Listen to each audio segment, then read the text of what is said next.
Good morning, America. This morning, the new challenges in Texas. Rivers rising in hard-hit Beaumont, hampering efforts to fix the water supply system there. People lining up for hours for bottled water. Tiny babies evacuated to safety. Unstable chemicals setting off a new massive fire at this plant. Receding waters in Houston revealing the damage in thousands of homes. There you can see the water line right here. And the wildlife trapped inside. Looked down and there was a 10-foot alligator in my dining room. Plus the new flooding concerns as President Trump returns to Texas today to support Hurricane Harvey's survivors. And we do have breaking news overnight. Wildfires, raging flames burning in Burbank. Residents forced from their homes in the middle of the night. Please exit your home. The fire fueled by record-breaking heat and the desperate fight going on right now to keep it contained. And this morning, the Penn State hazing case, a judge dismissing the most serious charges against the frat members indicted in the death of a fellow student. His mother speaking to GMA this morning. Nobody should go through this. And the district attorney's next move here. Live from ABC News in New York, this is Good Morning America. Hey, good morning, and let's get right to the new developments in the wake of Harvey. Look at these new aerial images showing parts of Texas before and after the storm went on its rampage, causing all that flooding. Yeah, President Trump is headed back to the state of Texas this morning, as well as Louisiana. Now, overnight, the White House asked Congress for nearly $8 billion in aid for recovery efforts there, and this is just the first ask. Harvey is predicted to be at least the second costliest natural disaster in American history. The number of homes damaged or destroyed, that number now stands at more than 185,000. And the governor of Texas is warning that this is not over yet, saying that rivers in some areas could remain at or near record highs for the next week, and flooding could even hit new areas that have remained dry until now. Meantime, there were fresh explosions and fires at a flooded chemical plant outside of Houston overnight. And the storm itself is still going. Harvey is bringing hail and high winds to the Carolinas. That happened overnight. We've got team coverage this morning, starting with Rob, who is just back from the disaster zone. Rob, great to have you back. Good morning. Good morning. Great to be back. But Harvey, obviously not quite done yet. A lot of people getting a piece of this storm as it winds its way up the Ohio and Tennessee valleys. There's a center of what's left of it. Heavier rain on the back side of it, getting in through parts of Louisville and Cincinnati. And this rain will be spreading up towards Washington, D.C. as well. It had some severe weather last night across parts of North Carolina. A lot of wind reports there of some damage. And then by tomorrow afternoon, we're getting into rain through New York and Boston. So, like I said, everybody getting a little piece of that. Meanwhile, Hurricane Irma, this is a Category 2 storm. It is very far away, but it has its eyes on the U.S. We're going to talk more about that in just a minute, but talk more about Harvey. Still in the storm zone there is our ABC's Gio Benitez, who's in Lake Charles this morning. Good morning, Gio. Hey, Rob, good morning to you. The floodwaters are really receding in parts of southeast Texas, but make no mistake about it, even with Harvey long gone, the storm is still causing massive problems across the state. Overnight, a massive fire breaking out at this Houston area chemical plant for a second straight day. The chemicals stored there only stable if kept cold, but under 6 feet of floodwater, the plant lost all power, killing the refrigeration system. Authorities evacuating residents living within a 1.5-mile radius Tuesday and warning this is not the end. The product is going to ultimately warm up, it's going to begin to degrade, and then it's going to catch fire, just like it did today. And in Beaumont, Texas, desperation setting in with yet another day without water after the flood knocked out the water supply. Some waiting 7 hours in a line, going for miles, all for that critical drinking water. Sorry about the delay. That's all right. Thank y'all so much. The city has no water, so we're doing the best we can to supply water for these people. People in such need, they're even scooping up water from smelly drainage canals for household needs like flushing toilets. The neediest patients here choppered out from a hospital, including more than 10 babies in intensive care. The Air Force evacuating the nearly 1,000 residents who already had to evacuate once. The nearby Neches River rising, flooding parts of Beaumont that officials need dry to fix the water supply problem. Beaumont is working aggressively at a fast pace to try to get the water system fixed. But a very different scene just 40 miles east here in hard-hit Orange County, Texas. Signs of relief as the massive floodwaters we saw here just days ago now begin to recede quickly. We joined truckloads of troops looking for anyone who might still be trapped. And this morning, we are here in Lake Charles. President Trump will make a stop here today to meet with members of the National Guard and volunteers from the Cajun Navy. Dan and Paula, I got to tell you, these folks are the true heroes here. They helped rescue so many people affected by Harvey. Yeah, in the worst of times, we're seeing some of the best in people. Thank you so much for your reporting, Gio. And as the water recedes in Houston, people are returning to their homes or what's left of them to survey the damage. And now begins the monumental task of getting those homes, as well as the city, back up and running. ABC's Victor Oquendo is right there with homeowners who are starting the cleanup. Victor, good morning to you. Good morning, Dan and Paula. We're in the Meyerland neighborhood, one of the areas hardest hit by Harvey. And this is what every street looks like here. Piles of debris, trash, and furniture. Some of these folks had 4 feet of water inside their homes. This cleanup process will take a long time. The water came up about right here. This morning, some of the 1 million victims displaced by Hurricane Harvey are finally heading home. I'm speechless. I mean, it's just devastating. But after a week of record-breaking rain and catastrophic flooding, many are facing years of rebuilding. Kelly Jenks says she's helping her parents pick up the pieces after floodwaters rose to 29 inches inside their Houston home. It's still really wet, as you can see in here. Her dad, Dave, ripping up the floors, gutting the walls down to the frames. You can see the water line right here. That's how high. All the furniture that once filled his home, now contaminated trash on the curb. It's not just debris. Like, this is your life. Yep. That chair right there we got from Sherry's grandmother. That's probably 100 years old. Their home is just one of at least 185,000 Texas homes damaged or destroyed by Hurricane Harvey. Some victims even coming home to new roommates. I looked down and there was a 10-foot alligator in my dining room. While these Harvey victims are preparing to rebuild, there are some facing the heartache of evacuating again. If you are living in a home today with water in your home, that situation is not going to change for the next 10 to 15 days. The mayor of Houston asking some residents to leave their homes again as the U.S. Army Corps of Engineers plan to release water from 2 brimming nearby reservoirs. Those evacuations are for people in West Houston whose houses have already flooded. The mayor's worried about potential dangers, including electrocution. Dan, Paula? Victor, thank you. But that alligator in the dining room, quite a sight. Victor, thank you again. As we mentioned earlier, the president and the First Lady are visiting Texas and Louisiana today for an up-close look at the devastation caused by Harvey. ABC's David Curley is at the White House with the very latest on the administration's response to this crisis. David, good morning to you. Good morning, Paula and Dan. The president's feeling a bit of Harvey right now. It is raining here. These are the remnants of Harvey that have moved into Washington, D.C. The president has now made his first request to Congress for helping the victims of Harvey. It won't be his last. He's asking for nearly $8 billion, $7.4 billion for immediate recovery and more than $400 million in small business loans.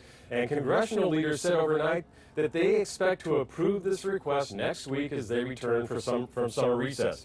Now, with that news in hand and the request to Congress, the President and First Lady head back to the flood zone this morning with the White House promising very different optics than that trip earlier this week. That's when the President only met with his cabinet members and state and local officials, and then outside the firehouse, as you're seeing, holding up at that impromptu waving of a Texas flag. Little direct contact with victims. That will be different, says the White House today when the president visits Houston and Lake Charles. The White House saying, quote, the president will be able to meet quite a few storm survivors as well as talk with some of the volunteers. Houston first this morning for the president and the First Lady, then Lake Charles, Louisiana, back to the White House.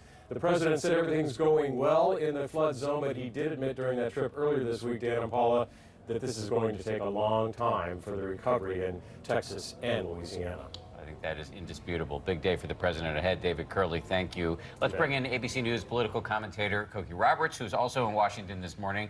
Cokie, good morning. How, in your view, is the president handling this disaster thus far? Well, he's doing a redo today. The trip earlier this week, as you just heard from David, didn't go well. He was seen as being aloof and distant. The First Lady, who did show up with a baseball cap and sneakers, but left Washington in stiletto heels, and there was a lot of comment about that. But the president clearly understands, partly because the vice president and Mrs. Pence did such a good job of going in and working really on their hands and knees with the victims. The president understands that he has to go back. Now, we know that his redos sometimes work and sometimes don't. His redo of the Charlottesville situation backfired against him, so we'll have to see how it goes today. No, Koki, this isn't like President Bush circling Katrina and not landing. I mean, shouldn't we be really critiquing the president based on his performance? And so far, I mean, he was right there in Texas right after the disaster. He has pledged support. He met with every notable politician. He's asking for $8 billion in aid. Don't you think that some people are going to say it's grasping at straws to say this president lacks empathy? Well, it might be, but on the other hand, that's what the criticism is. So he has to deal with it, whether it's fair or not. But I do think that he will discover, as all presidents do in these natural disasters, that it's very hard to play a winning hand, because as you've just heard in the very fine pieces that have preceded me, this will go on for a long time. And FEMA, the Federal Emergency Management Agency, comes in for huge amounts of criticism no matter what they do. And that $8 billion, that's a drop in the bucket. You know, we'll be talking about hundreds of billions of dollars before this is over. Well, let me pick up on that, because Congress is back in session on Tuesday. You think they're going to authorize more funds for Harvey recovery? And what kind of impact do you think this is going to have on the overall budget battles we've been expecting? There's been talk of possibly even a shutdown. I think that we probably have that Harvey has pushed away the idea of a government shutdown. And of course, there's going to be a lot of speechifying, Dan, because some of the Texans who are going to be asking for this money voted against funds, as you know, for New Yorkers and New Jerseyites after Hurricane Sandy. So there'll be some politicking going on, but the money will come through because it's absolutely necessary for the people in these areas. But you know, after every single one of these storms, whether it's Betsy or Camille or Katrina or Sandy, new legislation is passed to fix the way FEMA dealt with it the last time, because it's very hard to get it right. All right. Koki, well, you always get it right, and we appreciate you coming on the show. Oh, Paula, what a nice thing to say on a Saturday morning. Had to say something. Not inaccurate. It's not inaccurate, but I had to say something, especially because, you know, we're ruining your weekend, basically, asking you to get up bright and early on a Saturday morning. Koki, thank you so much. It's Book Festival Day here, and that's always a perfect day in Washington. Awesome. Thanks, Koki. And we do want to move on now to new developments in a story that we've been following closely at GMA. A judge has dismissed the most serious charges in a range of charges filed against more than a dozen Penn State fraternity members in the alleged hazing death of pledge Timothy Piazza, and he's completely thrown out the charges against 4 others. This is really a horrifying case, and it's not over yet. ABC's Lindsay Janis is in Bellefonte, Pennsylvania, with reaction from Piazza's family and from one of the students who is now no longer facing charges. Lindsay, good morning. Good morning, Dan and Paula. This verdict is a setback for prosecutors who say they will refile those charges. They say these fraternity brothers must be held accountable for forcing Timothy Piazza to drink excessively, then failing to call for help until it was too late. This morning, the DA vowing to keep fighting for justice for 19-year-old Timothy Piazza, who was killed after an alcohol-fueled hazing ritual at his Penn State fraternity. We do plan to refile charges. Certainly the manslaughter is being refiled. That was just a no-brainer. On Friday, a judge throwing out the most severe charges of manslaughter and aggravated assault brought against Piazza's frat brothers, despite prosecutors pointing to surveillance video from inside the Beta Theta Pi house that they say shows a visibly drunk Piazza falling headfirst down a flight of stairs, struggling and in pain for hours, his fellow frat brothers ignoring him, waiting 12 hours before calling 911, then allegedly trying to coordinate a story. The consequences of the conduct of the individuals who acted recklessly are very serious, and the Piazzas are going to see this thing through. It cannot happen again. Nobody should go through this. Of the 18 brothers initially charged, 14 will now stand trial on charges including reckless endangerment and furnishing alcohol to minors, while 4 others saw charges dropped altogether, including Joe Ems, who says he thought Piazza had too much to drink and was sleeping it off. But you were there when Tim was laying unconscious on a sofa, correct? Yes, but I was not really involved in the people taking care of Tim. I wasn't really fully aware of what was going on. I didn't see the fall. But this was your friend. Didn't you try to figure out if he was okay?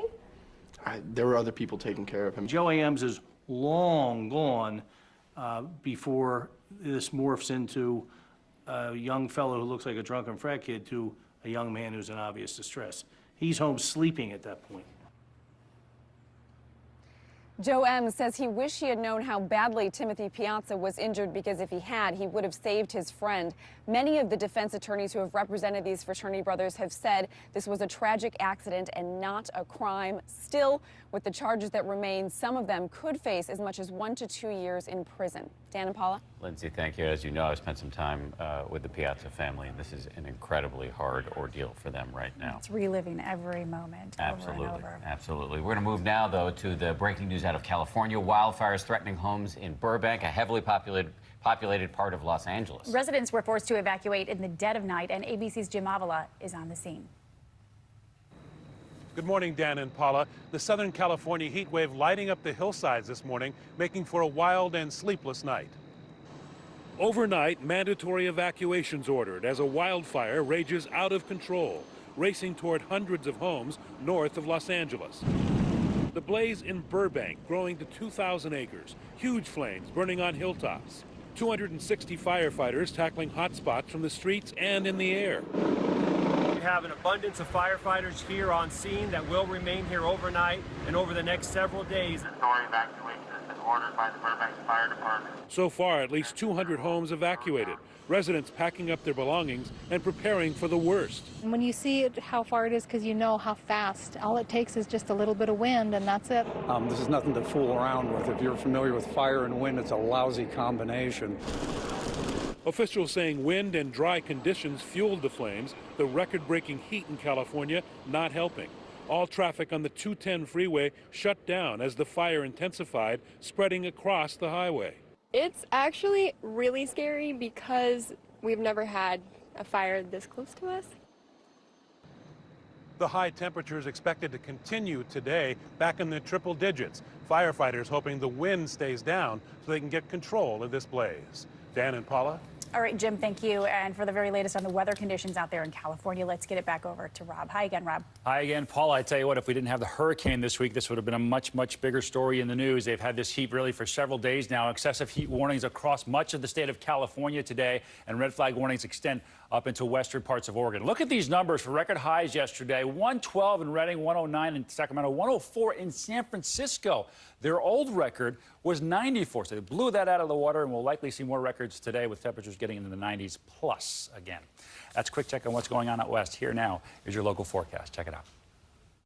And a very good morning, meteorologist Brian Vandergraff. There's the leftover Harvey turning off to the west. Meanwhile, moisture influx moving into our area. Some heavier pockets of rain early on this morning will move out, and then we'll have some more waves to push them through later this afternoon. Just some periods of rain off and on and cool. Notice temperatures this afternoon only in the 60s at best.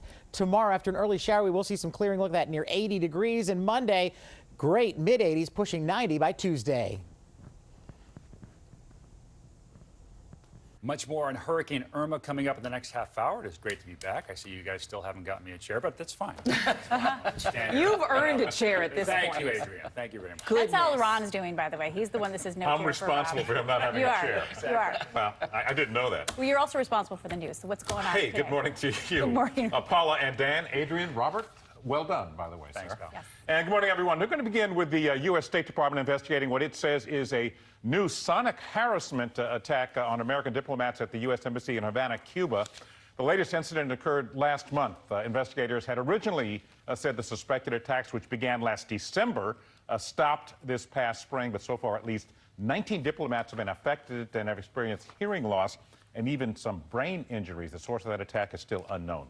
In San Francisco, a mysterious fire at the Russian consulate is raising questions about a possible effort to burn evidence of espionage activities. Smoke was seen coming from the building's chimney less than 24 hours after President Trump ordered the consulate shut down. The move believed to be in response to Russia ordering hundreds of staff members at the